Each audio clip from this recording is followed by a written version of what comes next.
विश्व साक्षरता दिवस, वर्ल्ड लिटरेसी डे। साथियों, शिक्षा हमारे जीवन में क्या महत्व रखता है, साक्षरता हमारे जीवन में किस प्रकार उपयोगी है, क्यों है, इसकी शुरुआत कैसे हुई और भारत में साक्षरता को आगे बढ़ाने के लिए किस प्रकार की योजनाएं और किस प्रकार सरकार अपना कार्य कर रही है, इन तमाम बातों के साथ आज हम सब आपसे जुड़ रहे हैं।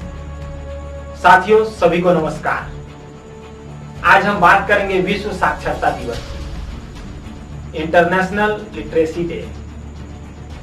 साथियों, विश्व साक्षरता दिवस प्रत्येक वर्ष 8 सितंबर को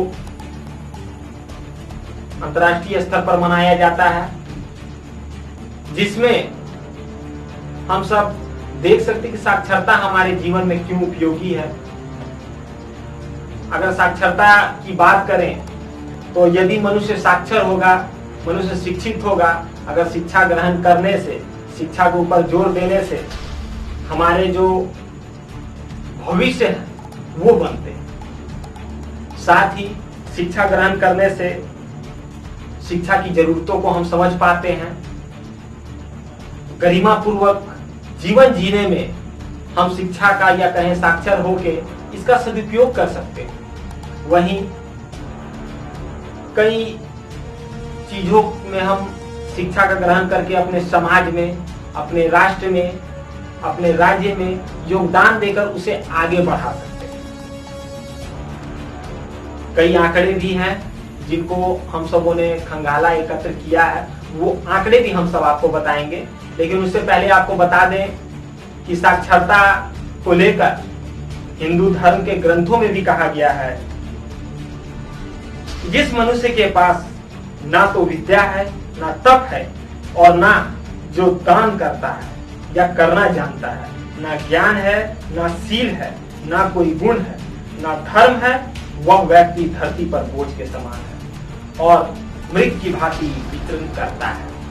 तो कहें तो ग्रंथों में भी तमाम ऐसी बातें कहेंगे कि शिक्षा जो है सबसे अहम चीज है हमारे जीवन में।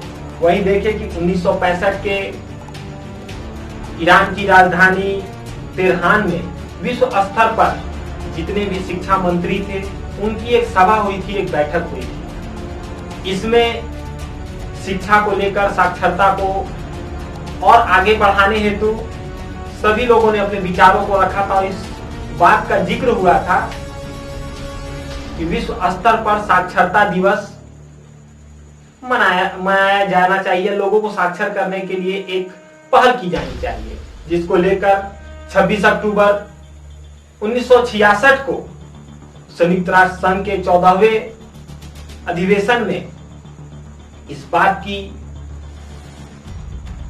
या कहें तो इस बात को पारित किया गया और उस वर्ष से लगातार विश्व साक्षरता दिवस 8 सितंबर को मनाया जाने लगा।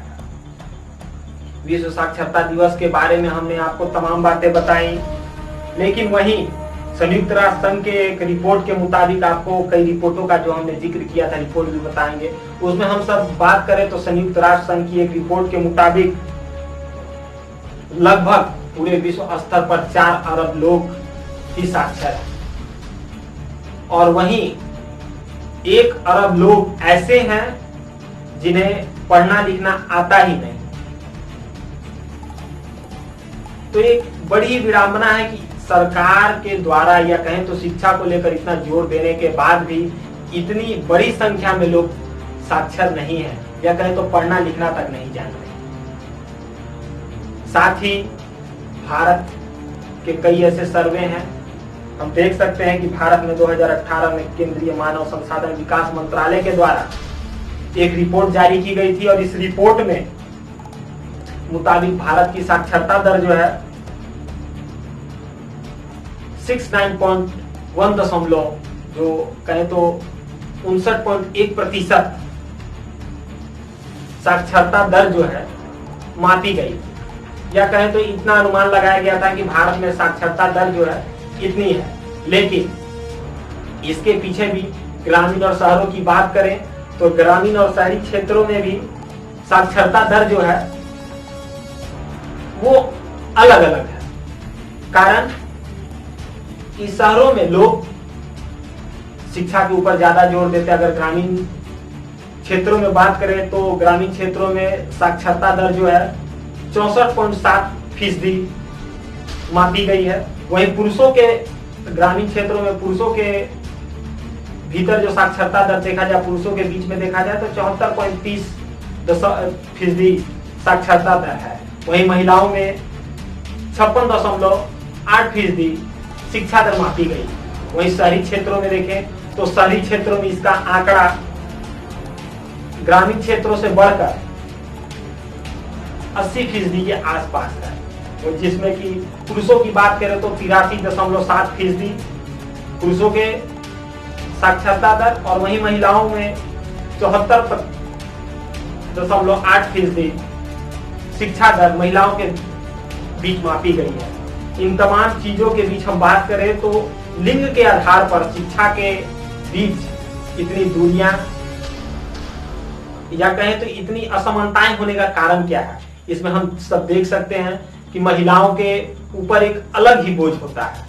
महिलाओं के भीतर कहें तो परिवार की जिम्मेदारियों को थोप दिया जाना, छोटी उम्र में इनका विवाह कर दिया जाना, पारिवारिक समस्याएं, पारिवारिक जिम्मेदारियां और गर्भ धारण करने जैसी तमाम ऐसी समस्याएं आती है जिनके कारण महिलाएं अधिक साक्षर नहीं हो पाती। लेकिन साक्षर हम क्यों हैं? साक्षर होना हमारे लिए क्यों आवश्यक है? अगर हम साक्षर होंगे तो अपने कर्तव्यों को समझ पाएंगे, अपने कर्तव्यों को समझकर समाज में अपना एक स्थान बना पाएंगे, अपने हक और अधिकार के लिए लड़ाई लड़ पाएंगे। हम सब देख सकते हैं कि साक्षरता को बढ़ावा देने के लिए सरकार ने कई योजनाएं चला रखी है, जिसमें कि मिड डे मील, सर्व शिक्षा योजना, राजीव गांधी शिक्षा योजना आदि जैसी कई योजनाएं ऐसी चल रही हैं जिसको लेकर सरकार शिक्षा पर जोर दे रही है। लेकिन भारत में हमारी शिक्षा व्यवस्था एक ऐसी है जहां इसे व्यापारीकरण से जोड़ दिया गया है। और यदि आप प्राइवेट संस्थानों में जाकर शिक्षा ग्रहण करने के लिए प्रयास करें तो सबसे पहले कॉलम में बच्चे के नाम, पिता के नाम, माता के नाम के बाद आप देखेंगे कि वहां सबसे पहला दिया रहेगा कि माता पिता का एजुकेशन क्या है। अगर माता पिता साक्षर होंगे तो ही उनका बच्चा साक्षर हो। सरकार के सरकारी विद्यालयों में ऐसा कोई प्रावधान नहीं है, लेकिन इसके बाद भी प्राइवेट संस्थानों में इस प्रकार का जोर दिया जाता है कि माता पिता की शिक्षा क्या है, उनके वार्षिक आय क्या है, क्योंकि वार्षिक आय अगर आपकी अधिक होगी तो ही आप बच्चे को पढ़ाने में सक्षम है। इस तरह देख सकते हैं कि भारत में शिक्षा का व्यापारीकरण अपने चरम पर है। लेकिन सरकार से पुनः हम सब बात करेंगे और हम समाज के जितने भी लोग हैं आपस में एक होकर आगे आकर और शिक्षा के व्यापारीकरण पे रोक लगाने के लिए प्रयास करें, साक्षर बने, शिक्षित बने और अपने कर्तव्यों को समझते हुए सरकार की तमाम सुविधाओं का लाभ लेते हुए जन जन तक इसे पहुंचाने का काम करें। तब हम समाज में साक्षर होने का सही प्रमाण दे पाएंगे। धन्यवाद। पुनः आपको साक्षरता दिवस की ढेर सारी बधाई और शुभकामनाएं।